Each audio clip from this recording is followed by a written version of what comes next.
Welcome to a Women's Brew, where women talk about beer. In today's episode, things are about to get spicy as we talk to Sam from Hopt Sauce. I'm Joanne, and this is Tori. Hello. And we're two beer-loving women on a mission to get more people drinking and talking about great beer. Come join us.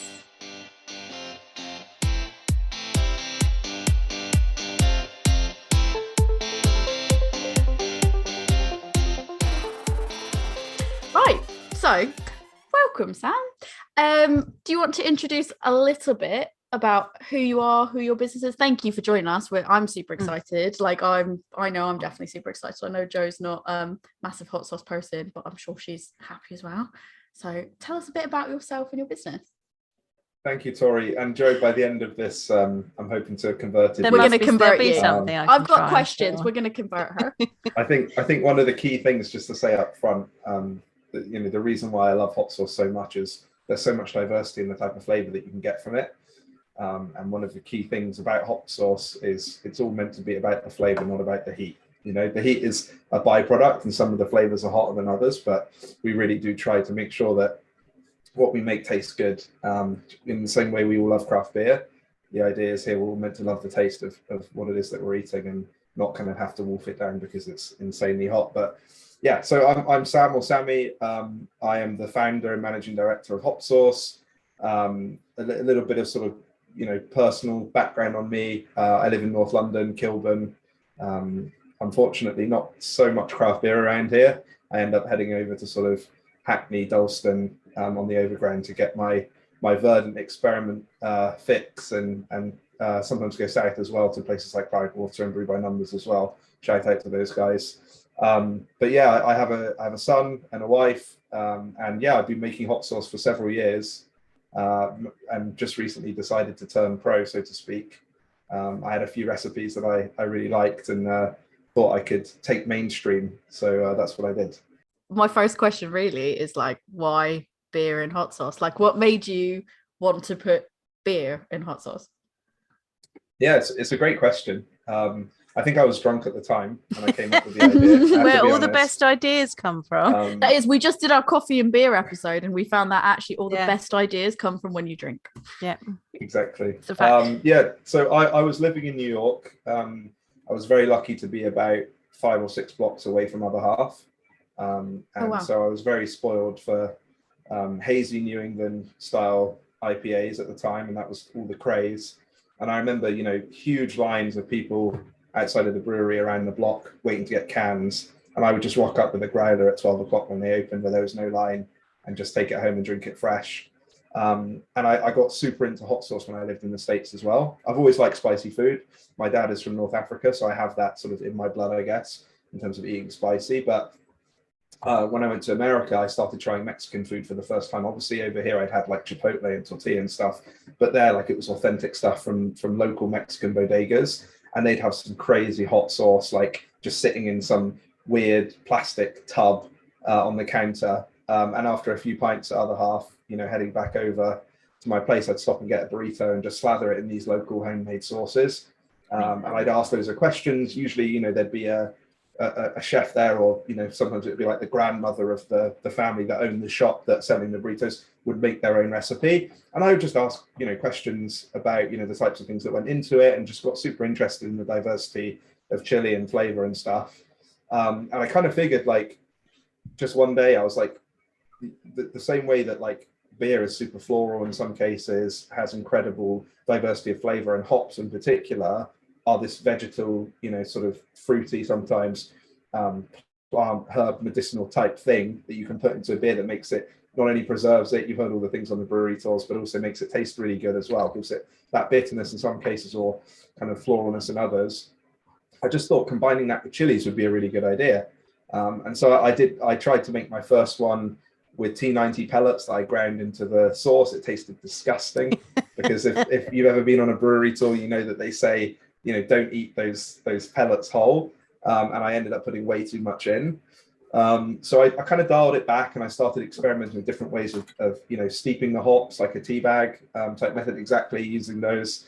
I used whole cone hops, which kind of didn't work either because it would leave a graininess in the sauce. And then I found hop oils, which is something which is a relatively new product to the market. It's only existed like sort of last 5 to 10 years. They've been able to extract the essential oils essentially from the hop. So you get tons of flavor, tons of aroma from it without sort of the particles and the bitterness. And so what I do is I make all the sauces from scratch and essentially add in usually oil right at the end. There's sometimes other methods which we can talk about later, but that's really kind of where it came from. So I found 3 recipes I was really happy with that became the core range, and these were all kind of created in New York. The first was a Chipotle chocolate stout with East Kent Goldings hops. The second was a mango jalapeno IPA, which had Citra and Nelson Sauvin. So again, very on brand, very on message for right now. Like everyone loves Citra. And then tropical habanero lager, which had Hallertau Blanc in it. So that was kind of the original 3. And I didn't start selling them at first, but I had names for them, and I used to take them into Other Half. I don't know if you guys have ever been there, but no, I've not. But I'm familiar with like sort of where it is and stuff. Yeah. So they don't actually do food. So they allow you to order in, and there used to be a place called Moto Pizza really close by that was like really nice Neapolitan, like sort of I don't know the name of the type of bread, but basically it would be like a lovely like thin crust pizza. And I basically used to order that with my friends there, and we would share one. And I used to bring my hot sauces in these really like janky bottles and just be like spreading it over the the pizza. And they'd be like, "Oh, this is amazing! Like, what brand is this?" I'd be like, "It's not. I made it." And they'd be like, "Piss off! That you didn't make it." And then they started asking, I've got a cookout or a barbecue in English this weekend. Can you like do me a bottle of it? And the Chipotle chocolate one especially, people loved on red meat, steaks, burgers, hot dogs, stuff like that. It's got that smokiness, that chocolatiness, with just a hint of sort of sweetness to it as well. That was like I started giving it away to folks, and just was sort of like, and then I just realized, why am I like making bottle after bottle of sauce and just giving it away? So when I moved back to the UK, I kind of felt the hot sauce scene here wasn't like as mature as it is in the States. Like it doesn't have there aren't as many options, although that's changed a lot in the last few years since I've been home. And so I thought to myself, fuck it, I'll do it. I'll try and give it a crack. And we've sold 18,000 bottles to date. Wow. So it's going really well. How long were you in New York for? That was good. That was amazing. Yeah. How long were you in New York for? And actually, I'm just like, I know this has nothing to do with the hot sauce, but like, what brought you to New York, and how long were you actually there for? Because now I'm curious. Yeah, so it's a great question. So I used to work in finance, as some people in beer kind of saw the light and left their day jobs to kind of pursue their passion. I very much was kind of the same way. I was just kind of very lucky to have a great job that allowed me to transfer, but also it's not that fulfilling in terms of creativity. Like you make decent money and you're doing stuff that's intellectually stimulating, but you're not having that creative outlet. So I got transferred over with my company to New York. I was working with a lot of media companies at the time, and obviously New York and LA specifically are big on that front. And so I had the opportunity to go and live there. It just so happened that my girlfriend at the time was half American, so she could move very easily. And so we were like, let's go live there for a few years. And it ended up being, I think, almost 5 years that we were there. And I actually only came back because my visa ran out. I would have stayed there if I could have. Oh, wow. We weren't married at the time. So now I have the option to move back because I've married her. And now I qualify for US, green card status. It's still such a pain though. Yeah, it's still such a pain though. Like even going through that. Not that our podcast has anything to do with visa stuff, but I know being being the American half of my relationship, and it was like we were looking like, oh, what do we do? Yeah. It takes a long time and it's very expensive. But yeah, I mean, I know it's expensive coming over here, but it's like a shortened path. Yeah. Whereas like going to the US. So expensive, and it's a much longer process of that, and it's it's I can understand why you would be like, oh yeah, maybe not just yet, but yeah. I mean, I think do you think you'd see yourself going back over there? Yeah, look, I love the States. I go over there every year. We just took our son over. He turned 1 last week. And in the summer, we got to take him back to see the family. So all of my wife's extended family is there. And obviously I have lots of friends there because I was there for 5 years. So it's amazing to sort of take him back and show him off to everyone.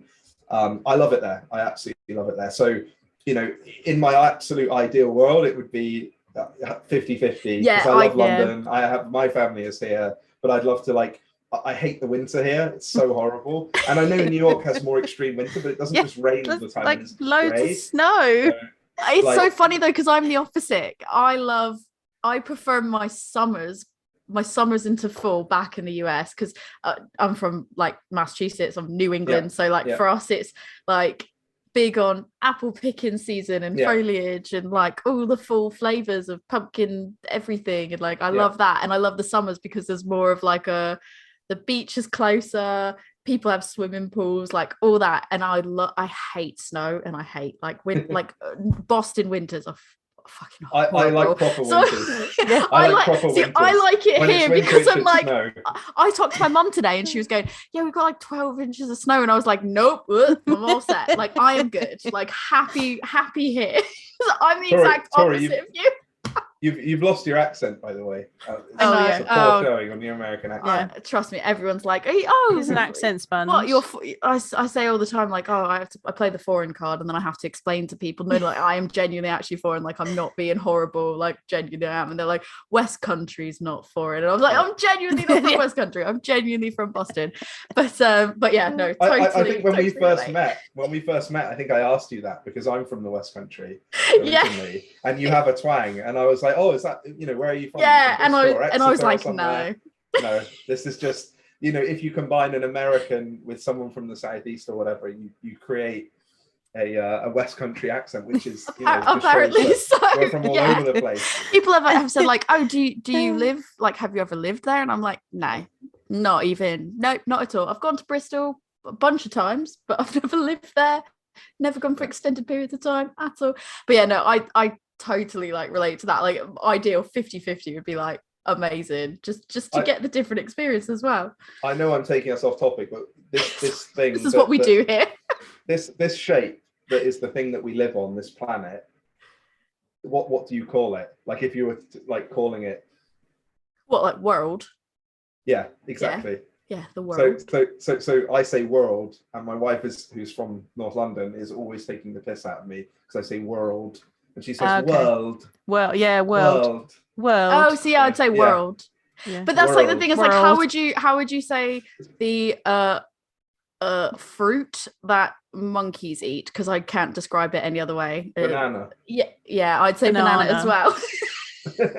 I say banana as well, because then I feel it sounds really weird, and it sounds really weird to say banana to me, but I will say it depending on who I'm around, because if I don't want someone to take the piss out of me, I'll say banana, or tomato. I say tomato. And you miss the T's out of peanut butter. You say peanut butter. I do say peanut butter.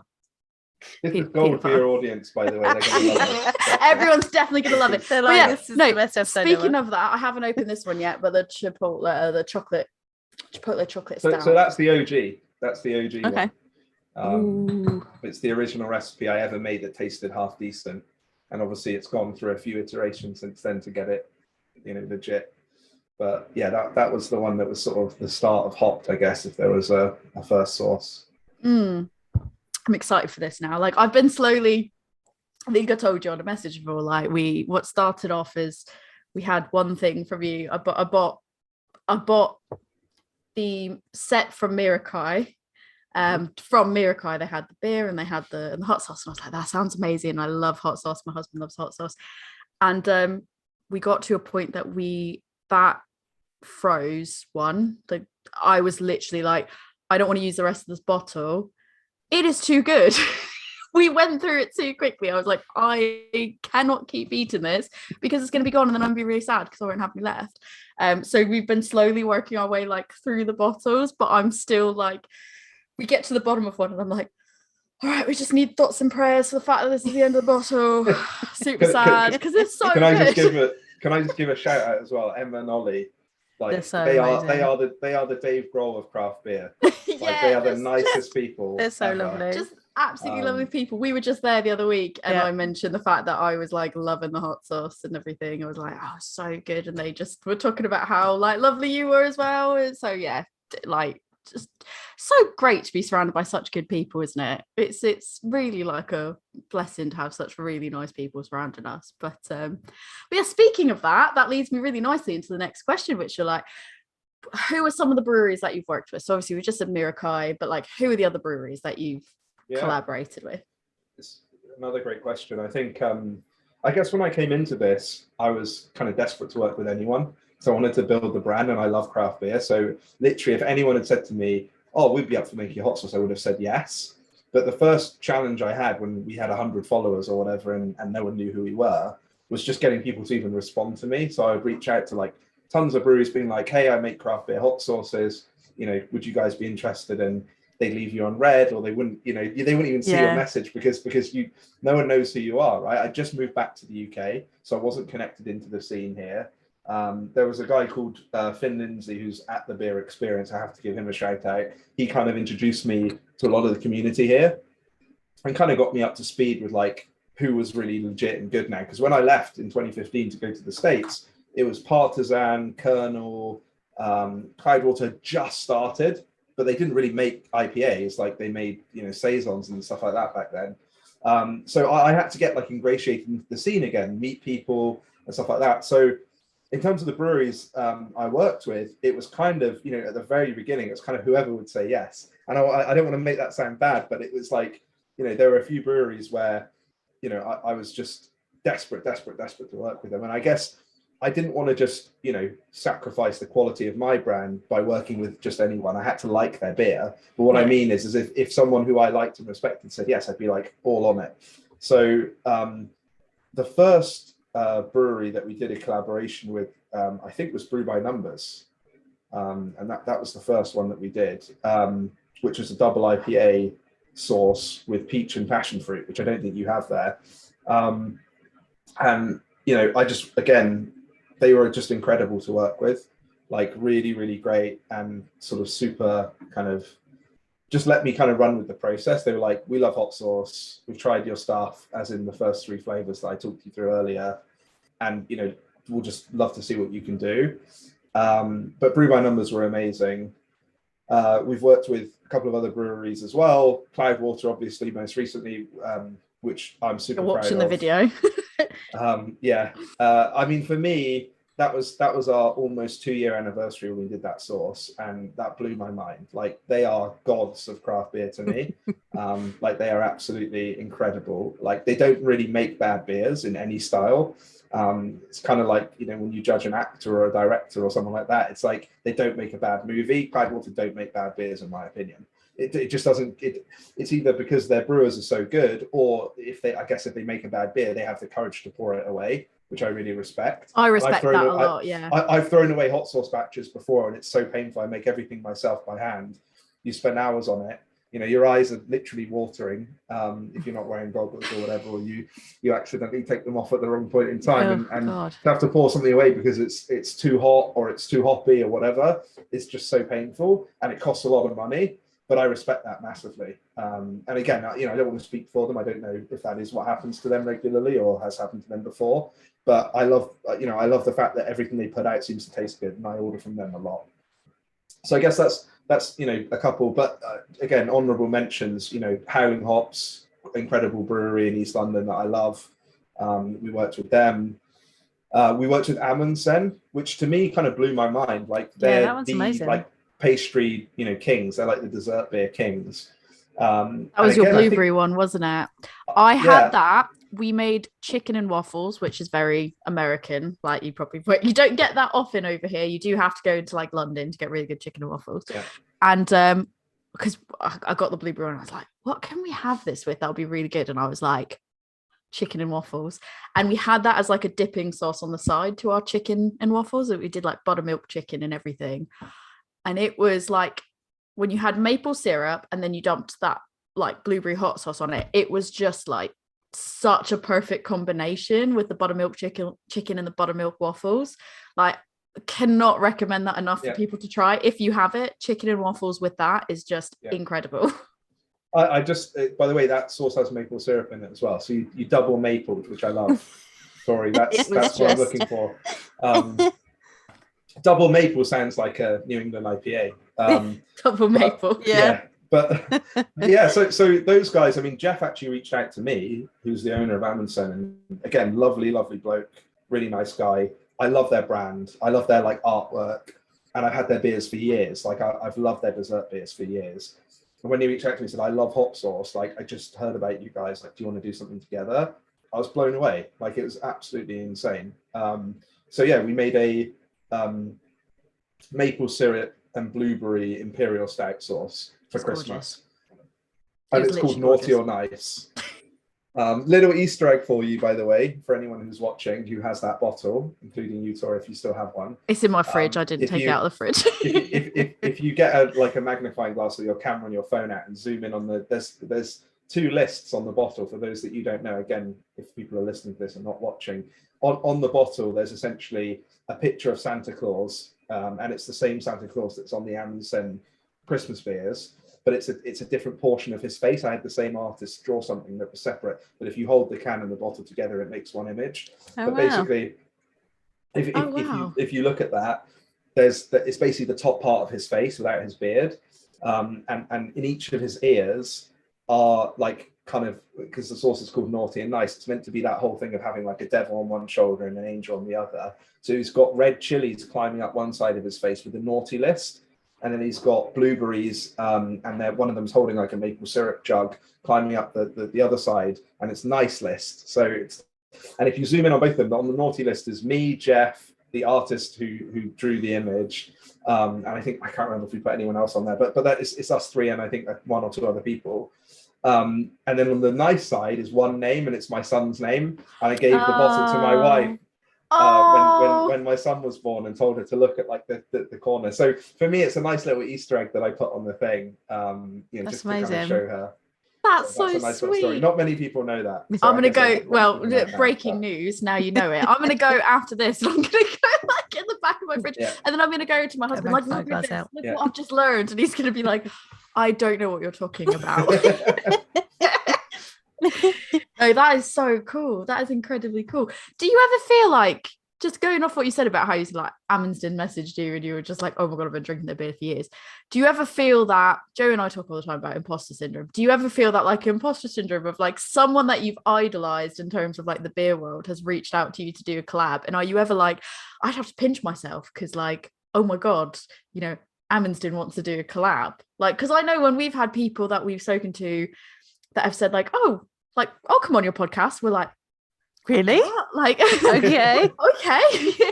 And it's just, it's a really cool feeling. Like, how does that feel when people message you? Do you feel imposter syndrome, or you feel like, yeah, gonna just go tackle this today? Yeah. I mean, to be honest, yes, in the early days for sure. I think it becomes normal the more it happens. I think also you just have to be confident in what you're doing, and like think that the reason they're reaching out to you is because you're doing something that you should be proud of. And the same for you guys. Like, you need to look at what you're producing in terms of the quality of your content, and that's why people want to be involved in your show and want to kind of take part. So I guess yes, and I guess is my answer to that question. I think it's weird at first, but it becomes normal. And I think that for me, I always try and remember these people are human. I think in craft beer, it's easier, and I don't know if you guys feel the same, because you often end up meeting these people and they're drunk, and kind of, if you're with someone when they're drunk, like myself included, Tori, when you met me at you were not drunk when I met you, did I? Were you drunk? I probably was. I don't honestly. I did. It didn't come across kind of like that way. when you meet someone who is your idol and they've had a few beers, it's much easier, I think, to kind of be able to chat to them. Paul from Cloudhorse is a great example. Just, he's had a couple of beers. He's a normal guy like everyone else. He isn't a god, and we build up. I think we build up too many people in craft beer and too many brands. It's like God, like, and I'm saying that having literally just said Cloudhorse are insane.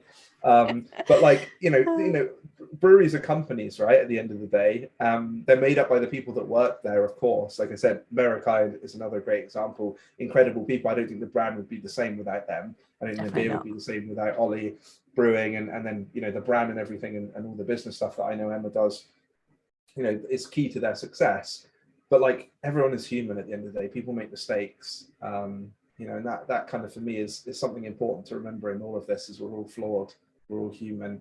It's so funny that you getting pretty deep now that it's it's so funny that you say like when you see people getting triple IPA, it's kicking in. Quadruple IPA is definitely kicking in now.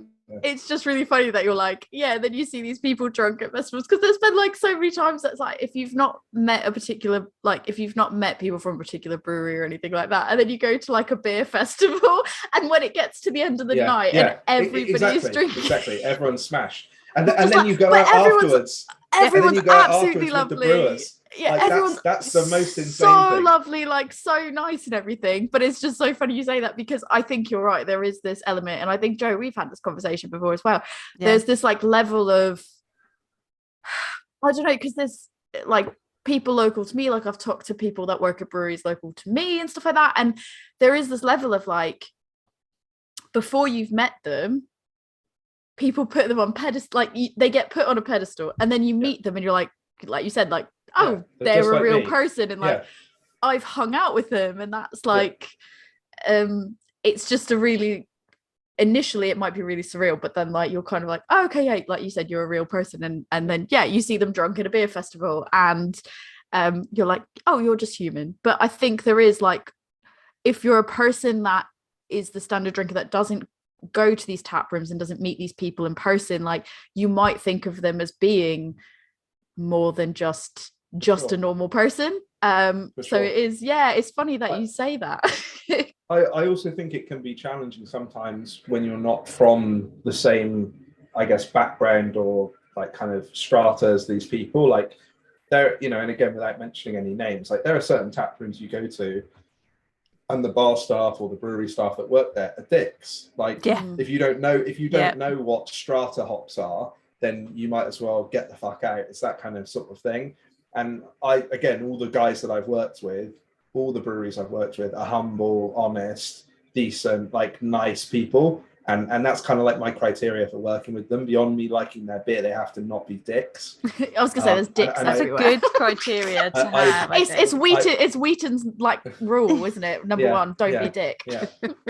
I just think that like sometimes, what makes these people come off as more haughty than they are is that the craft beer community can sometimes, and I think for the most part, 95% of the time, it's super friendly, inclusive.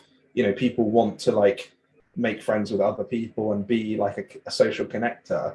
But there are some places you go where, if you don't know your stuff, it's like you're not really welcome.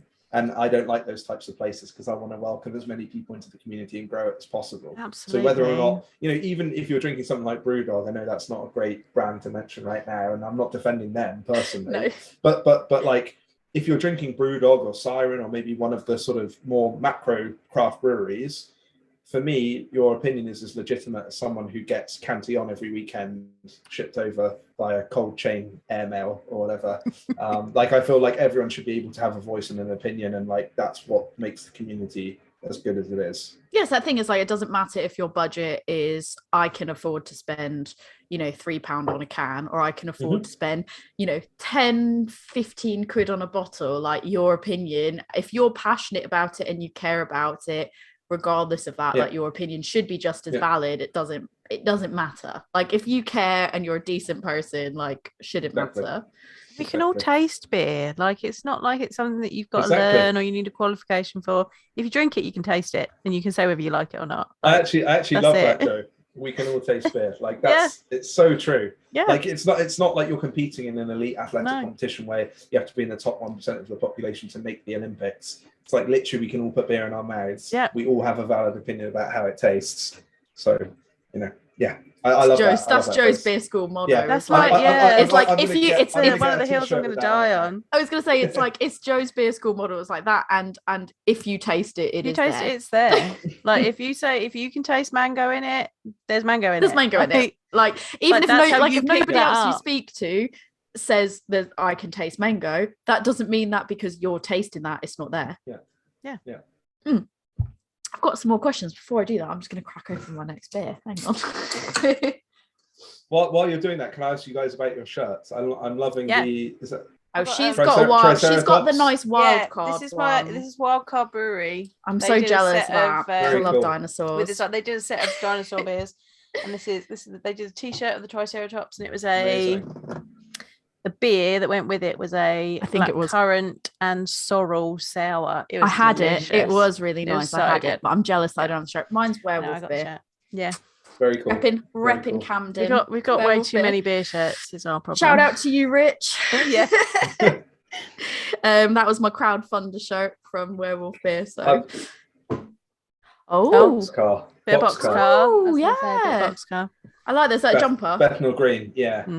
I'm super in. I've got my siren hoodie on, but I've taken it off because it's a bit warm. So that might be a spoiler, Tori, but we're going to be doing a collab with them, I think, in the next couple of weeks. Yay! But I mean, don't obviously, don't tell anyone. We'll cut that one out. We can cut it out. We can cut it out. No, that's fine. I'm joking. I'm sure they'll be happy to say that. Yeah. Oh, I love it. Breaking news. I love when we get breaking news. I'm happy, because that's obviously. I know that there's all the jokes about I'm obsessed with Harry. Literally, they're my local. Them and Elusive are my two closest locals. So I love to just rep them when I can, and because it's close by and it's easy for me to just pop down there. So a hot sauce that's in collab with Siren, super about that. So happy days. I'm excited to see what it is that you guys turn out, because some of these are they're just all amazing. I'm super happy about it. But how do you actually connect with the breweries? Is it just a case of, do you reach out to do you continue to reach out to them now, or do they reach out to you? Is it a mixture of both? Do other people put you in connection? Do you have people that are oh guys, I'd really like it if you worked with this brewery? How does that work?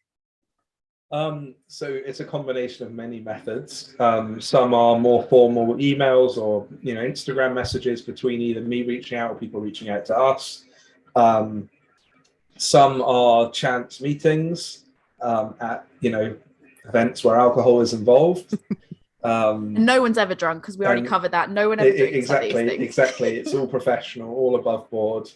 But yeah, you meet some incredible people at these festivals, and most of us are, pissed half of the time, and it's a great way to just connect with people and, like I said, develop new relationships. So some of it comes through that. I love, again, shout out to the We Are Beer folks who do the various festivals around the UK every year. We're going to be at Bigfoot this year for the first time, which is the camping festival they do. Yeah. So that's going to be really fun. So what is the process for making your hot sauce? How do you pick which beers you want to use, and then how do you draw up the recipes, and what type of kit do you use for that kind of thing? So I try and, firstly, let's start with the recipe styles. Every one of my sauces is a style of beer. They don't all have beer in them. Most of them are just hops, but I will try and make the flavors as similar to a beer as possible. So the chocolate chipotle stout doesn't have a stout beer in it, but it's designed to taste like a stout. So robust, malty, maybe a little bit smoky, etc., etc. So I try and make, the mango jalapeno IPA, super citrusy, super refreshing. It's meant to Video be. People, I've got that as well. It's actually quite funny. I don't have these in my house, and I make them. If it helps, I'm super gutted when you're oh, there was the brew by numbers and it has peach in it, and I was I like peach, and then you're do you have that? And I was no. But I've got all the rest of them. Add it to a collection. More peach. I'm pretty sure there's none of them left in existence anymore. As is Marikai, by the way. Tori, I think, has the last 3 bottles or 4 bottles. Yeah, I do. Last 2. I've got 2 bottles now, I think. So you have to make that last. Yeah, exactly. Forever. Yeah. She's gonna cry when that finishes. I will. I'll be we're never using this. But I guess the 3 original flavors are stout, IPA, and lager. Mm-hmm. And I know lager is not a style, it's ale and lager are 2 different categories of beer, but I wanted to have 3 core flavors that cater to everyone, right? If you like stouts, you can have it. If you like an IPA, which everyone does, and if you like lager, if you're more of a a Carling drinker, then you can have the lager one while you're pissed. So I wanted the appeal to be wide, and then when I do collabs, I personally love IPAs. That is my beer style. I love it. Unapologetically, a haze head. I absolutely adore dippers. Again, because I live near other half. You being from Massachusetts, Tori, Treehouse, Trillium, exactly. I used to go to those places, and they're the most incredible breweries like ever. Like I absolutely like adored those places when I went. So a lot, I would say I have a lot of pale ales and IPAs as my collabs, but I do try and like switch it up a little bit. So I've got a raspberry Berliner Weiss, which you've got there, I see. I've got my strawberry Sriracha sauce, which is, you know, kind of like, it's meant to be a gosa, because obviously the you know, Froze Gose, that was kind of the thing that Ollie and I were messing around with. So I try and kind of mix it up. I've done a lot of imperial stouts recently. The Cloudwater one, the Amundsen one. There's probably going to be another one that's coming out soon. Like, I don't want to do too many, you know, big, bold, sweet, mainly, you know, and sort of very rich stout flavors. But I guess I just try and balance up the beer styles I'm doing. So, for example, I'd love to do a Hefeweizen, I'd love to do a Saison. You know, there are other bits and pieces that I haven't really explored that I'd love to do. So that's the first thing. I try and make sure the recipe fits into the range of collabs and sauces I've done. Secondly, obviously, I look at the brewery I'm working with, and if they have an incredible beer in a certain category, or a certain specific beer, in the case of the Howling Hops one, their Strata Pale Ale I absolutely love, which is why I made it into the Stratosphere. So I was like, I want to put your beer into this sauce. Like, I fucking love that beer. It's 4% or 5%. It's very low ABV compared to the big dippers I'm used to drinking. And I was just like blown away by the Strata character. And again, I know Strata's, you know, one of those hops that some people love and some people don't love so much. But yeah, so I guess beer style in terms of my range, beer style in terms of their range and what they're good at. And then in terms of how I actually make it, I use only like whole fruit. So I don't use purees in the same way that, like, you know, some breweries will use like strawberry puree from a bag, like you see those videos. I don't use any of that shit in my sauces. It's all pure fruit. So the raspberry one you have there on the right hand side of the screen, the far right, yeah, that one. I like went to Kent and picked like, I don't know how many raspberries. Oh, Joe's from Kent. It was so labor intensive, and it was just me. Yeah, I was like sweating in the summer just picking raspberries, but it was worth it because the taste that you get in that is legit. It's not like, this is my second bottle. We've already gone through a bottle. I really like it. I really like it. But yeah, so all whole fruit, like it's fruit, you know, that's, you know, diced, etc., put into a tank. Again, in the old days, this was done in my my kitchen, living room. My wife, by the way, doesn't like spicy food or chilies. So it was very, very funny when I started making these in small batches in our living room that she had to like leave and go to the bedroom to watch a movie or something whilst I was making them. But now I have a space where I make them. You know, like I said, I put goggles on, you know, depending on the chilies we're using. I've done scorpion chilies, I've done Carolina Reapers, etc.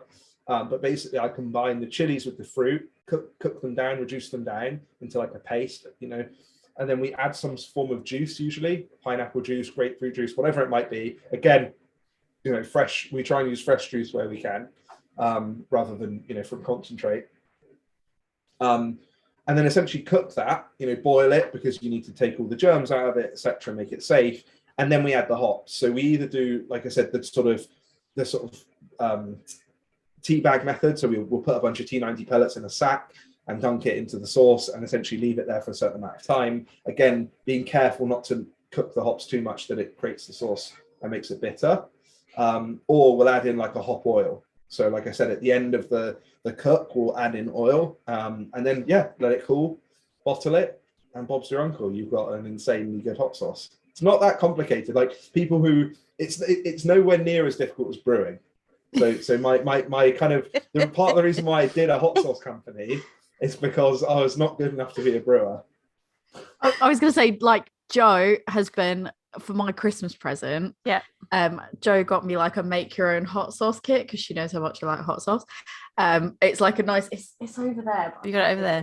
It's a jar, and it's like a skull shaped jar. Hold on. And then there's the bits in it. And I also bought the second of Miracai's Froze beers because I was like, maybe you could make your hot sauce with the Froze. For anyone watching the video, this is the you'll see the kit make your own hot sauce. It's make your own hot sauce, and it's a nice cool skull bottle, and I love it. Can I just make a comment about that without disparaging your present, Joe? Yes. Like what I don't like about hot sauce is that it's very like male targeted.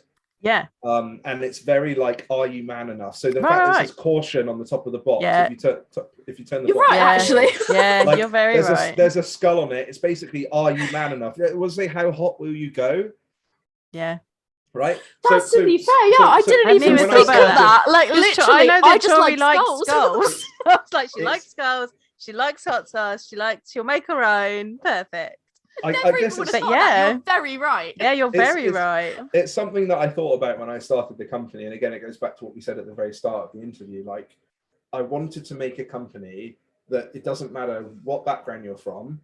It doesn't matter like who you are. If you like really high quality food and you like craft beer, you should be able to enjoy my hot sauces, because Amazing. the whole point of the sauces is they go on really nice food, tacos, burgers, pasta, ice cream. They go on all sorts of things, but also they're not meant to be, and this is the problem with hot sauce that I have generally, and again, just as a broad category, it's like, are you man enough? Can you take it? It's like 1970s tropes, like of like masculinity, that I find really irritating. So we do have some hot sauces. I'll show you one now, which I don't think you have, which is our I've got to buy that one, but I'm gonna. The next time I see you, I'm gonna buy that one. So don't worry. So this is Makita. She's a Czech artist who drew the scorpion, and we did this with Yakima Chief. And this is with scorpion chilies, which I think is the third or fourth hottest chili in the world. It's a spicy sauce, but not all of my sauces are meant to be like that. Some are on the hotter end. None of them will be the ones that like you buy your dad for a Christmas gift for a joke, and like it makes his ass bleed the next day. Like none of them are that. They're all meant to be things that you can enjoy them, pair well with food. And at the end of the day, I say this all the time. We have a guy that helps me in sales, and I always say to him, we want repeat customers. You don't want to kill our customers, because if you do, they're not going to buy it again. No. Right? Like, we want people to come back and buy over and over again. Exactly. And like I said, I want you guys, as females, to like buy into the brand and be like, this is a thing I want to be a part of. It's not about, are you man enough? Can you take it? All these like, just sort of, I don't know, old school random things that I don't think really play a part or should play a part in today's society. So I was really like, I'm hard and fast on that rule. If people ask me to do stupid shit and add in, X chilies and Reaper chilies and make it 80% chili, they can just for the sake of it, like take away from the taste just to put the heat in. It's like, well, you're like, you could do that, but does the flavor balance well enough? But I was just gonna say, like, I didn't think that I could possibly like you more. And now I think, like, somehow I joke, correct, like, I feel like you'll probably agree. Didn't think I could like you more. Yeah. All of a sudden, like you even more, because I don't even, like, neither of us even thought. She just was like, you like skulls? You like hot sauce? And I was like, yeah. And I never even thought about the implications of, you're right, when I look at it, it is very, yeah. But I think I think you've achieved it, because Tori's got like every one of yours she can. To be fair, I'm gonna be fair. So I bought a bunch of these when I was at the London Christmas market, and then I did message Sam saying, like, I'm really upset because I'm almost out of this one, and I just want to tell you how good your hot sauce is, because I'm like, literally, I don't want to eat the rest of it because it's too good. And then he was like, I'll send you another bottle. And I was like, you don't have to do that. And he was like, no, I'll do that. And then another package arrived, and there was a whole bunch more hot sauce on it. And that was so, like, thank you so much. That was like the sweetest thing. And I was like, I was expecting like a bottle of hot sauce. And even then I was like, you didn't have to do that. It was very kind. So, I mean, like, I can't wait. I'm going to buy the cryo one for sure. Because so I would like to know how many of the 18,000 bottles that you sold Tori's actually bought, because I think it's a good percentage. I bought a glass and two of them originally, I think. And then at the London Christmas market, I bought a 3-pack and then a fourth one because I couldn't make up my mind, and then you sent me some because you were a super sweet human being. All the hot sauces. But actually, I was thinking, like, Joe, where you are not necessarily a hot sauce person, and Sam was saying about how, like, these are based on sort of styles. I wonder, in terms of heat, Sam, like, I was going to say, and the stout Are as those I'm specific parts? yeah, so because you were talking about the ranges of heat in them, so you've got a range. I'm not a spicy food person, so which ones would you recommend for me? So it's again, because we have a range of heat levels.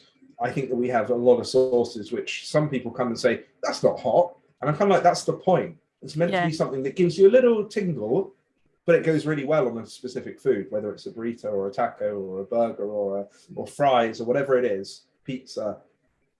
It's kind of meant to be something that appeals to everyone, whether you like spicy or not. So in terms of the specific sauces I would recommend for you, I think that the strata pale ale that you have there is a really mild one. It's quite vegetal. It's quite it's great on salads. The strawberry sriracha, which is to the left of that, the Maracay collab, that is super sweet. I actually made that for my wife because she doesn't like spicy, so I wanted it to be on the very, very low end. It's Does she like it? It's a Thai sweet chili style sauce. Yeah, I mean, literally, she'll put it on white rice and just eat that. And Wow. I'm done. Like I'm the condiment. Like I'm loving that. I'm so torn. 50% of me wants to be a really good friend and give her one of my bottles, and then 50% of me is like the devil on my shoulder is like, but girl, you like that, but we'll see. Bring a little bit in a pot the next time. I'll bring one, and then if you don't, I won't take a whole bottle. Bring me a sample. No, the thing is, I'll let you try it. We'll find something for you to try it on, and then if you like it, you can have it. Oh, but if thank you don't like it, you can take it away again. Yeah, I would say, Joanne, for the strata and the Maracay strawberry, those are the two probably mildest, and one is very sweet and one is very vegetal. So I would recommend those two. The rest, I would say medium heat. Like all the other ones that she has there are like what I would say medium. She doesn't have any of the super hot ones. For me, the tropical habanero lager is my favorite. That's pineapple, grapefruit, Scotch bonnets, and habaneros, and I absolutely love it. But if you put too much when you're drunk on a pizza, it can cause some real problems for you the next day. Oh no. So, yeah, I love heat, so I'm like, let's do this. So yeah, like every time I see you now, I'm just gonna go up to your stand and be like, I'm gonna just buy more. Let's go. That's what. Fill up the basket. I'm gonna show this again. Yep, Cryo Crush. Yakima Chief. Yeah, and so the thing is, I stopped myself from putting an order in because I was like, I need to wait for there to be a few so I can like put a few in one go. So I just want to say something quickly about this one. So the fact that it's cryo, it's the first time I've ever used cryo hops. So for people who don't know, cryo hops are basically where the hops are picked fresh and then extracted in a sub-zero environment. So basically, like you're taking the lupulin oil, which is highly concentrated hop juice, basically out of the hops very, very quickly in terms of when they were picked. And I mean, Yakima Chief are, I think, probably the biggest, if not one of the biggest hop companies in the world, along with people like Bathhausen, which is German, and a few others. And again, awesome guys. Luke Kolstein, shout out to him. Again, big hot sauce fan, met him at a festival. He absolutely loves like any kind of hot sauce. He was like, let's do one with some of our experimental hops. Now, the hops that are in this, which are HBC 630, they're an experimental brand. So they don't have a name like Strata or Centennial or Citra or whatever. They are ones that they're working on. But this is like a multi-million pound company that has scientific research centers to like come up with new hop varieties. So HBC 630 may eventually have a name, but he gave me some to basically put into this. And I think it tastes great. Like it's basically pineapple, scorpion chilies, and those hops. And I think it just works brilliantly. So this might become the new tropical habanero lager. I might do a variant of this and sort of refresh the recipe because it's a similar profile, but for me, this is an absolute winner. Like, and I think it looks great as well. I mean, the color of it. Yeah, the color's lovely. It's just Do you have the original lager one like for sale on your site at the moment? Yeah. All right, okay. I don't have any on me right now, but I'm gonna have to put in an order then because I think that's the only like one that I don't have from like the standard one. And if you're like thinking of sort of like that's my favorite. I'm like, well, I need the original one. And the recipe is going to change. The recipe is going to change. All right, okay, I'm sold. There you go. Easy target. Joe, question for you actually. Then, how does that sound to you in terms of like you don't like heat, but do you think that you could get on board with like I reckon the sweet spices? one. I reckon the sweet one. I don't know about the vegetable one because that's what I don't like Vegetable, about very hops in sensitive beer. vegetable. Yeah, I'm really sensitive to that in beer, and that's why I don't like that. But I think the sweet one, yeah, I'd probably give that a go. Yeah. All right, we'll give it a go when we're together at the International We'll let you know. Celebration Brew Day. Joe, I'm happy to send you some, by the way. Thank you. So I'm gonna see her next Sunday. Yeah, I'll take my bottle and we'll find something to have where I can be like, try this, and we'll see what happens. It'll be an exciting experiment, but yeah, like in brewing, you can sort of guesstimate not guesstimate, but you can calculate out like what the ABV is going to be. And obviously it can depend on Joe, correct me if I'm wrong. It obviously can like fluctuate a little bit depending, but you can pretty much calculate it out. Yeah. When it comes to hot sauce, can you do that same calculation? I don't know. Do you go based on a Scoville scale, or can you math out how hot you think it's going to be? Tori, you've used a naughty word, which is Scoville. Oh. Every time I go to a festival, you have a bunch of stag doos come up to you, a bunch of guys in tight shirts going, how many Scovilles is it? Oh, God. I do not Scoville test any of my sauces. Well, I don't know. See, that's the thing, because I don't know if that's like a thing you normally do. I'm not blaming you for it, but I'm saying that, like, for one, the Scoville test is actually subjective. So everyone tastes chili to a certain extent. So having one universal, it's like saying how bitter is it? Like, right. We don't all taste bitterness the same, or how sweet is it? Some people will tell you a pastry stout, yeah, it was it's medium sweetness or whatever, and someone else will go, oh, it was so thick and sweet, and it's the same with spiciness. Like, people will literally eco brewing, like, Anthony from that will just he'll drink, and just be like, this is delicious, and just literally down it, like, he'll love that. Oh yeah. But there'll be other people that will just do the same thing and be like, that is absolutely disgusting. Like, that is way too hot for me. So short answer is no. We don't Scoville score our stuff.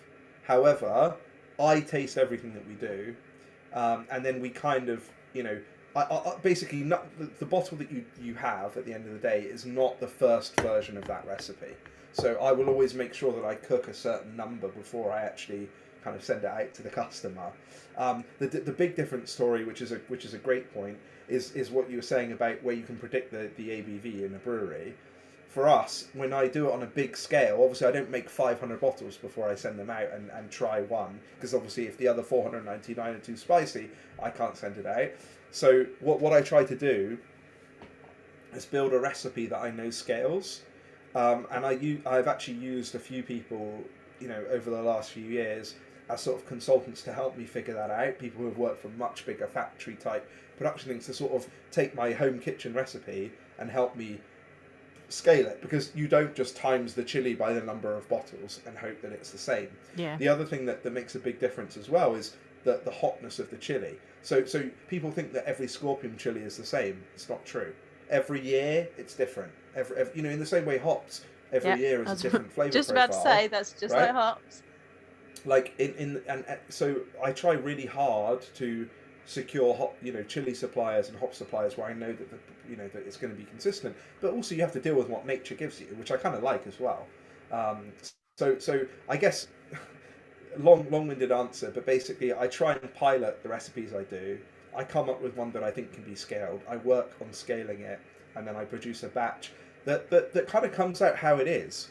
And like I said, I've poured batches away before that I'm not happy with, but if it's a little bit hotter than I thought, I kind of just go with it. And if it's a little bit less hot, I kind of just go with it. That's kind of how I like kind of the chilies and the hops to tell me what the final flavour is going to be, rather than me try and dictate it. Because it's more of an art than a science, I guess, is what I'm trying to say. Yeah, no, it's interesting, because it's like, what made me think of that is like, Joe, you said like, oh yeah, hops are like that, and what I thought of immediately was like the honey. Like when people make beer with honey, it's like, okay, well, your honey could be coming from the same place, but it's always different every year. But yeah, I guess the reason I mentioned like the Scoville thing is because like I've only ever seen people rate it in Scovilles, so it's like in my brain I was like, how people calculate their beers to go, how much of the ABV, like what's my ABV going to be? Like, do you go, oh, here's what my Scoville count will be sort of thing. Like I didn't know if that was like an equivalence. That's really, really interesting actually, that it's like, actually no, that's the way you phrased it was very interesting. Yeah, but it's actually really interesting you say that, even about ABV and like units, you know, the number of units you can have before you're above the legal limit. That differs from person to person. If it's a 6'4" guy who's quite big, he can drink more units than a 5'1" girl who's very skinny. And that's just, you know, how much alcohol enters his bloodstream. It's kind of the same with chili. It's like how much spice you're going to feel depends on your spice tolerance level. Could be the DNA of where you come from, your ethnicity, whether your family has had that built into their sort of gene pool going back a long way. It could be just down to your own personal preference of food taste, etc. So I don't blame like anyone for sort of taking Scovilles and being like, this is a way to measure something, because, you know, I'm not trying to say it's not in the ballpark, in the same way that an 11% beer is going to be stronger than a 4% beer, and 2 million Scoville unit sauce is going to be hotter than one that's 200,000 for sure. But it's the level at which you feel it that I've never wanted to sort of do that, because again, every time I make the tropical habanero, for example, I'm not a big factory. I can't get the Scoville unit bang on every time, so I kind of want to like. But you focus more like you focus more, correct me if I'm wrong, not so much on what the Scoville is, but what the balance in flavors are. You're like, okay, did I get the flavor balance correct? Exactly. Great. Like, doesn't matter what it measures in terms of Scoville, as long as the flavor balance is there. Right. Exactly right. And if it was so hot that you couldn't taste the pineapple and grapefruit, because I put fresh pineapple and fresh grapefruit, then I won't sell it. It's that simple. Like, if you can't taste the hops or can't get any of that kind of in there, then I won't sell it. This is a really stupid question, but like, if you're saying, oh, it's too hot, you can't taste like the fruit element of it or anything, is there a way you can save it? Like, can you go, all right, like, I know that sounds really dumb, but it's like when you think about a beer and it's like, oh, maybe this didn't work, so let me try blending it a little or something else. Like, in that same vein, could you go, let me save it if you're trying to go for that more balance, and can you give it more time, add more to it to change it, or is it literally a case of like, once it gets to a certain point, that is it? It's not a dumb question at all. You can, but only if you haven't added the hops yet. So if you've already added the hops, because again, I try and add enough hop quantity to give it that balance of flavour. If I've not added the hops and it's really hot, then I can make a bigger batch by adding more fruit juice, for example, or more fruit, and that will help take away some of the heat. However, if I've already added the hops and sort of the batch is finished, that's kind of where it's at by that point. So again, it's different to beer in the sense of like saving it. I understand what you're saying. Like, there's certain things you can do with beer to like improve the ABV or maybe change the flavour profile. But I imagine this is more like when a beer is infected. You can't save an infected beer. Yeah. That's it. You can't sell that to the public. For me, if I've put way too much hops in, I'll just bin it. Like, because it tastes like soap. Like, no one wants to have that. So, no. And again, I'm not, you know, going to sit here and be like, every hot sauce I make is spot on. I make some hot sauces and they come out shit. Like, on paper, they seem great. Yeah, that's innovation, isn't it? Like, yeah, like I want to try different stuff and I want to keep pushing the boundaries. And again, the cryo crush one I just showed you, like, that for me, it was about using a different type of hop, which no one else has ever put into a sauce. I mean, no one really has ever used hops in a hot sauce, let alone a cryogenically sort of extracted version of a hop. So we're all about innovation at Hopt Sauce, and you know, long may that continue. That's the thing, is if you're not being innovative and you're not pushing boundaries or taking risks, like, there's no payoff in that, is it? You'll just have the same hot sauces over and over again, which is fine, but you may not end up with some of the most interesting stuff that you end up with. Like, would you end up with the, you know, berry, you know, the sriracha goes, like, would you end up with that? No, because you wouldn't be pushing boundaries to find out how that worked. So, like, completely, yeah, totally get it. Joe, I'm conscious I've asked like so many questions. Joe, do you have any questions? I was just gonna say, when I can get a word in edgeways, I was gonna say, this is how what you do really aligns with brewing, because they're so similar. Like, it's an art form, you know, though you've got your recipe, you can try to scale up a brewing recipe to bigger, but sometimes you've got to tweak it. It doesn't work. Like, everything you've said is exactly the same for brewing. So it's it's really interesting how the two methods really align, and it's creating artisan products. Like they're going to slightly differ. That's the beauty of what you do and what brewing does. Absolutely right. The only difference is hot sauce makers aren't as skilled as brewers.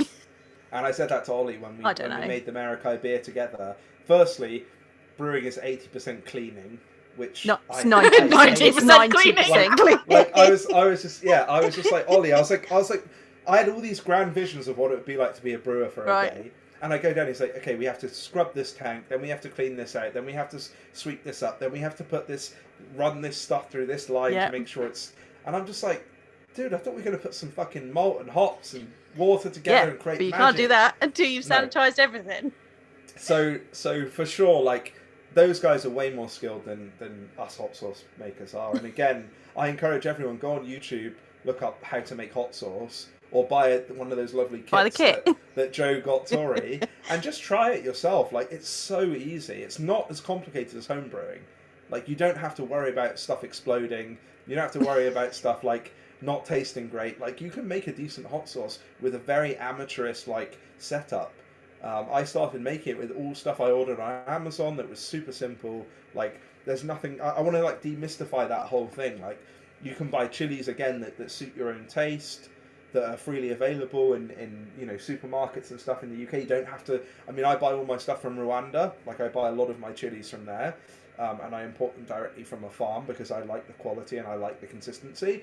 But you can buy them from Waitrose or Tesco or Lidl. It doesn't matter, depending on where your income strata is. Like, you can do it wherever you like.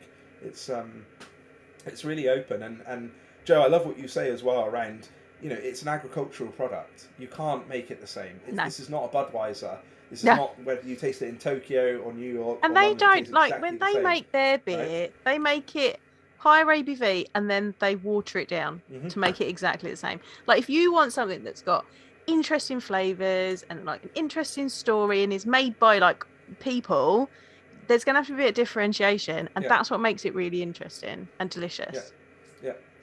And one other thing, I like Tori like slightly opening it. Just slightly opening it. Sorry, I was like really worried that was going to explode, hence my face for anyone that's watching the video.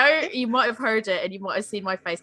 In case it was because it has fruit puree in there, right? That you were worried about it. I was literally like, it's the, if you're watching the video, it's the "We like you very much" with the so good.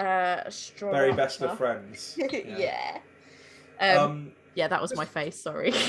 Just something specifically though on like the piece around like, I guess the way like we think about hot sauce. I really want people to kind of think of it as a condiment, like they think of ketchup or mustard or mayo. Like, everyone knows what those are, but when you say hot sauce to someone, everyone's like, ooh, no thank you, I don't like spicy. I kind of want hot sauce almost to remove the word hot. It's like, it should be chili sauce, but chili shouldn't be something that everyone automatically thinks is something that blows your head off. It's something that you can add to anything, and it creates a lovely flavour profile. That's something that I really, really want us to achieve. I mean, people over here will have sweet chili and they won't think anything twice about that. Exactly. And maybe like I'm very lucky in the sense of, because I'm from the US, hot sauce to me means something different to like what it means to a lot of people over here. And my husband's very open to it. My husband loves like hot sauce as well. So I don't really have to convince him. And like sort of one of the questions I had further down, which seems very relevant right now, is like, for me, you were naming all these things that you normally have hot sauce with. We make our own pizzas on Fridays. We have pizza Fridays. And I drizzle hot sauce across the top of my pizza usually. I'll put it on my tacos because we have, besides having pizza every Friday and doing Pizza Friday, we do Taco Tuesday. So we have tacos every Tuesday. You're definitely American, Tori. Yep. Yeah, she definitely is. And I love it because my British husband is very on board with it, so it's really great. So we do it on tacos. I'll put it in my chili, and then like sometimes in the summer, if I'm doing like rubs for barbecue or something, like I might put some hot sauce on that. You mentioned ice cream, for example, like that's something somebody would never think to do. What else could you recommend people to be putting your hot sauce or any hot sauces on? Yeah, so let me just reiterate ice cream. Like, this was actually a fan submitted a video of them putting the Amundsen maple syrup and blueberry sauce onto vanilla Haagen-Dazs. And just being like, this is insane. And I tried some and I was like, oh, this is actually pretty good. So The cherry chocolate sauce that you have, I had with a piece of chocolate cake at Christmas. Oh wow. That was really, really nice. It actually complemented it really well. Again, it depends on the sauce. If you tried to put the strata one on a sweet dessert, not going to be great. But I think anything chili related goes really well with anything cheese related. So if you put it on cheesecake, for example, that would be another great example of, like, for example, the raspberry Reaper Vice that we have. Like that on cheesecake, vanilla cheesecake, or, you know, again, you don't want an overpowering like a chocolate or salted caramel and Oreo cheesecake, because you're going to lose the essence. Yeah. Of it. It has to be something which is like a base on which you want other people to sort of add different flavors to. But I do think there's definitely an opportunity to add it to various sort of very interesting, relatively plain foods. Like, I would say my sauces are the best on anything which lacks flavor already. Right, so if you're having rice, if you're having, you know, burgers, and again, like maybe you can't eat cheese, but you want to have something other than the taste of beef. If you want to, you know, my wife is vegetarian. If you want to have some vegetarian food and maybe the vegetables you're using aren't that flavorful in that particular dish, you know, you can add my sauces and kind of stir them round. I use the mango jalapeno on a lot of different salads. I hate salads, by the way. And for me, it's like, that makes it interesting to me. You know, you put that with chicken in a salad, and suddenly something that's quite plain and boring becomes super interesting. In terms of really weird stuff, other than ice cream and like cheesecake and things like that, I would encourage people to, in the same way you do with beer, just try pairing it with different things. Like, don't be scared of putting it on something that you think it might go with. Just give it a try. You can do a tiny bit on your fork and try it with it. You don't have to, you know, drizzle it on your sauce. Drizzle it on your dish. One other thing as well that you have to remember is you can cook with my sauces, so you don't have to just add them post, you know, like on your pizza or whatever. You can actually, I've made bolognese before using the chipotle chocolate stout sauce. So like, I've, you know, like a sort of Tori, like a Mexican chili, like a sort of, you know, like southern Texas type chili. Like I've done that before, but like a bolognese style sauce with that in it is really amazing. Really good.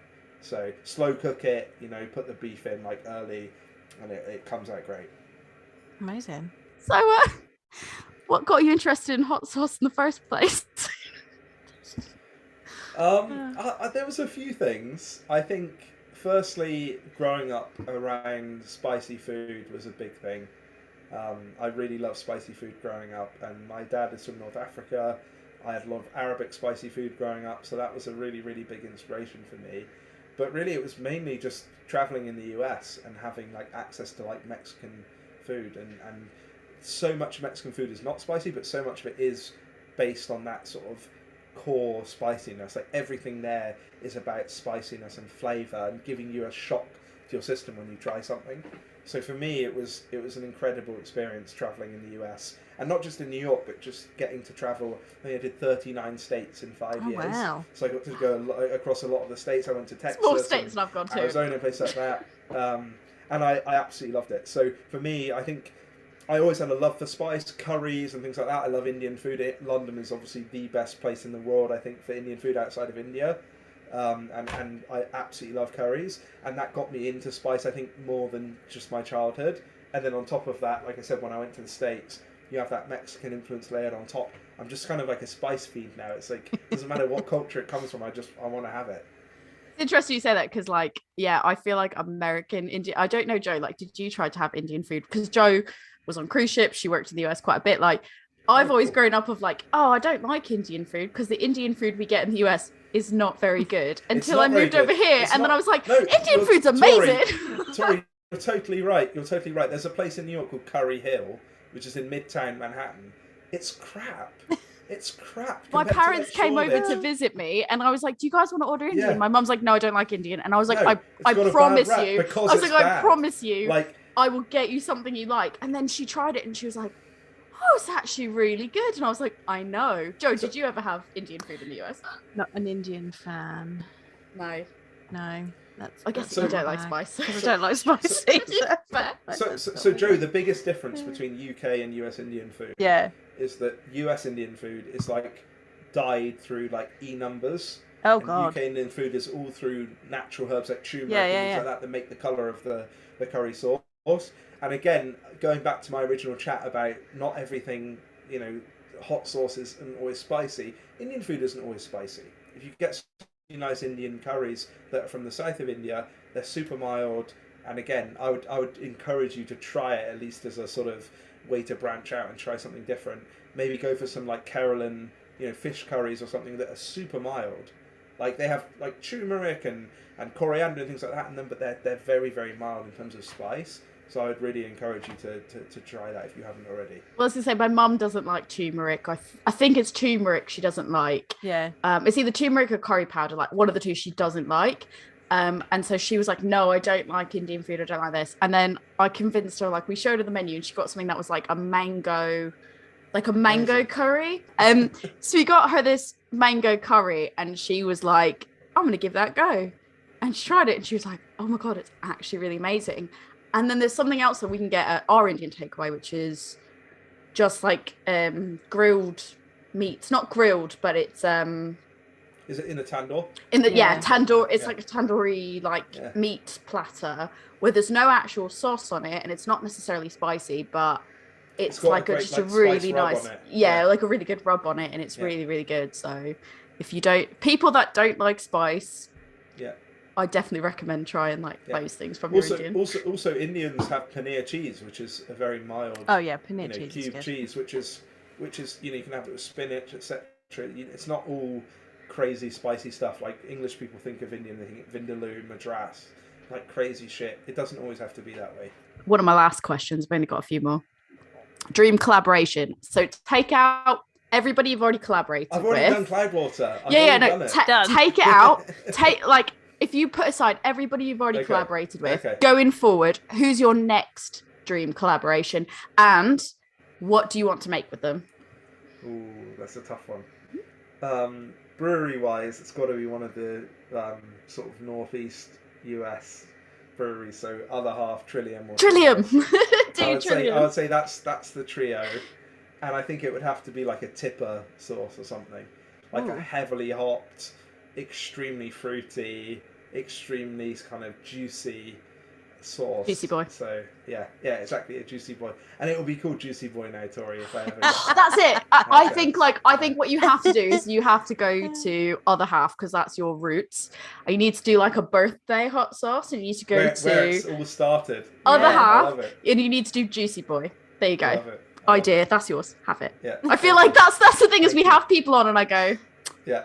This is an idea. Trademark by Tori Powell. When I doesn't, she gives them away for free. Literally. She's like you with your first hot sauces. She gives them away for free. I'm like the Oprah of like ideas. I'm like, and you have an idea, and you have an idea. It's really great. But yeah, I think that would be brilliant. I hope that happens. That'd be amazing. I'll definitely buy that. Lastly, from me, and Jo can follow up if she's got anything else, but recommendations for anyone like myself who's not made any hot sauces but wants to with my super cool kit that Jo got me.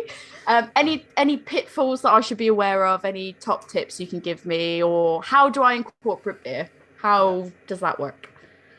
So firstly, don't add too many chilies in the first instance. You'll be surprised how many chili fruits, because they're fruits at the end of the day, you need in relation to the rest of the stuff that you Blow my mind. You think to yourself, oh, a chili sauce. Well, it's like chopping up tomatoes for a tomato sauce, right? It's all chilies. If you do that, you'll kill yourself. Like, that's absolutely not needed. Again, pay attention to the chilies you're using in terms of the variety and where you're buying them from, etc. But try and balance the number of chilies used with the other ingredients so you can taste everything. And remember, chili is super potent. Chili is very, very hot. It's very kind of floral. It's very fruity. Like, try and balance that with the other ingredients. So if you've got coriander or if you've got black pepper, try and think about how that balances with the chili that you have. So number one is don't put too much chili in your first go. Stage yourself. Don't be too keen. Exactly. Don't be too keen. I think another thing is, like, go to your local shop and see what chilies they have, and if they just have generic green chilies or red chilies, then they don't care about chilies. So actually go to your local farmer's market, or if there's a local like ethnic store, then please go and like explore that. I have a halal shop really close to me that has like individual chili names and stuff, and they're way cheaper than the big stores like Sainsbury's and Tesco and Waitrose and stuff. So I go in and buy some stuff for development batches, not the stuff I sell, but I buy a lot of stuff from there because they actually care about where it came from, the variety, etc. Whereas if you go to a Sainsbury's, it'll say green chili. There's no such thing as green chili. They are chili breeds in the same way hops have certain, you know, names and characteristics, etc. So I think just really think about where you're buying your chilies from, and go easy in terms of how much you add to begin with, and try and balance it with the other flavors you're going for. That would be my biggest recommendation. Blow my mind that you were like, chilies are fruit. I was like, what?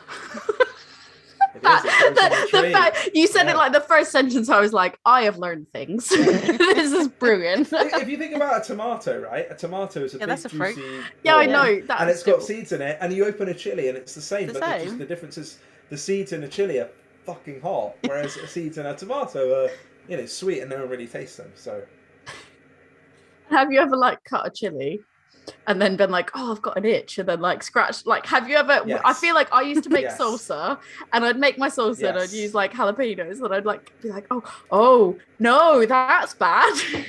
in the chili game we call that schoolboy error. Yeah. Where you basically don't wear gloves when you're chopping them, and then you do this after having a habanero chili. Oh no. And your evening is over. Like you literally, it's like tear gas. Not that I've ever been tear gassed, just to be clear, for the sake of the video. But It's it's that's horrific. the moment that Yeah. he knew he fucked up. Yeah, exactly, It's like that's the exactly what YouTube it is. video, exactly. But no, it's something. I think be very careful. I mean, I didn't say wear gloves because I think most chilies people will get will not be that severe. But just be aware, like when you're using them, the reason chilies are hot is because it's defense mechanism of the plant. It's releasing capsicum to drive away the things oil, like isn't rabbits. it? Yeah. So rabbits will chew a chili, they get the capsicum, they run away, and that's what keeps them alive and keeps them, you know, living in the wild. For humans, it's not dangerous to us. It's not poison, but it is something that again, for some people is pleasurable, for some people is not pleasurable. So just think about that when you're treating the fruit. You know, if you have a baby or a child around, don't go like touching their mouth or their ears or their eyes after you've been chopping chilies. Like that's something else I've learned and really want to make sure that I, you know, stay true to. It gives me anxiety. But yeah. Side note, do you think there's any bunnies that are secretly like, yeah, I like chilies?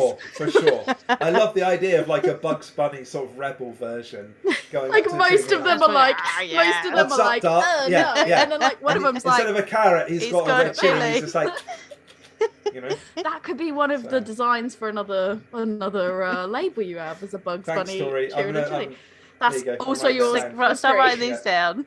Thank you so much for letting me fangirl out, for teaching Jo what she needs to look for as a non-chili person. Please feel free to plug social media, anything you're going to be at in the coming months, anything you want people to know about. Now is your time. Thank you. I think just check us out. We're hoptsauce.co.uk, HOPT sauce.co.uk. Go and order some sauces from us. Give us a try. Otherwise, we're going to be at a lot of festivals this year. Keep an eye on our Instagram at Hopt Sauce. And yeah, been a pleasure, guys. Thank you so much for having me. Thanks for Thank coming. you. And It's if people been- don't go and order it, I'm going to go and order it, or save me from myself, people, because it's Rose just gonna buy all the hot sauce. I can like personally vouch for it. Like I have, despite the fact that you've sent me some, like I have bought the Hopt Sauce on numerous occasions on my own because it's so good. So hands down, people, fangirling out over this. This is great. So thank you so much for joining us. Sam. Thank you, guys. Yeah, that was a great conversation, Jo. I'm really sorry that you didn't get a word in. That's okay, but it's I had fine. so many questions. It's not like it's your area, like it's your love, and I don't know a lot about hot sauce. I mean, I do now, You do but now. I really like the like comparison of the methods of like brewing and making hot sauce and how they have like parallels. I think that was really interesting. I thought that was something that you would find interesting anyways. Yeah. And like Sam said, he's just like such a really nice person. Yeah. And like he is such an ally to like people like us. And I just think that like even the fact that he like pointed out like, oh, that's like a really like this We It's hadn't like, even. oh, it's branded in a really thought manly of way. And I that. was like, it is. Like, Sure I was like, is. what? But he was so incredibly nice. And like when I spoke to him at the London Craft Beer Festival that time, like just such an incredibly nice person, and his product like really speaks for itself. So I am gonna at least share, if not give you. I'm gonna say share for now, and then if you don't like it, I'm not gonna give it to you. Doesn't really mean it. I do mean it, because Just that's bring me a little sample.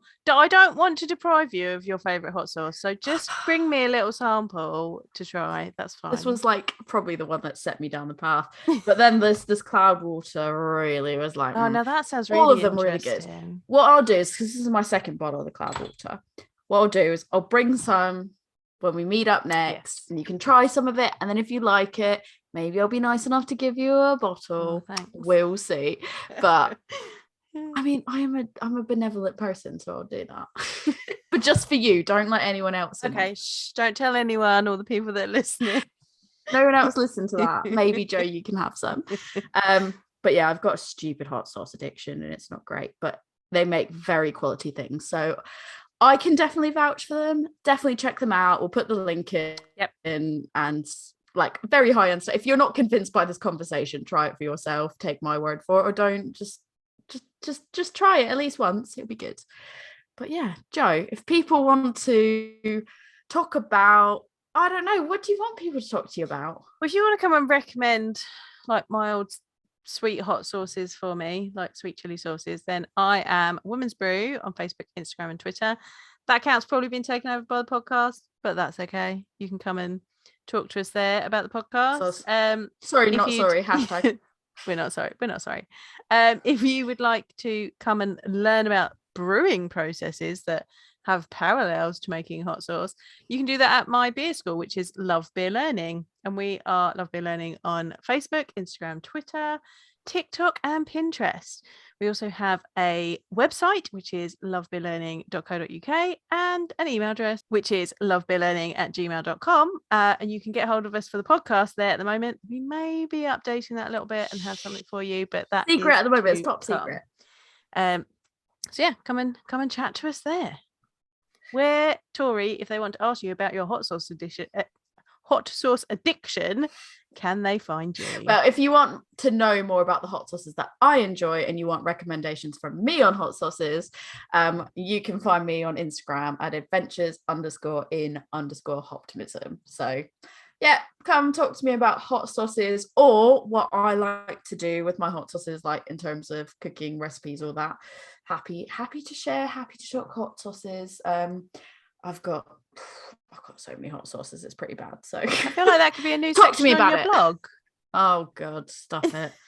I feel like that would be a really good like intro for me to be like, check out my blog post, but I haven't written a blog post on it. So sorry. Maybe I have to do it. And there are good blog posts on there.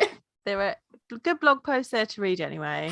I don't know if there are, but if you want to check out anything I have, you can find it in the links in my Instagram. So it's all good. Anyway, on that let's go finish the rest of our beer. Yeah, we're gonna go finish. Cheers.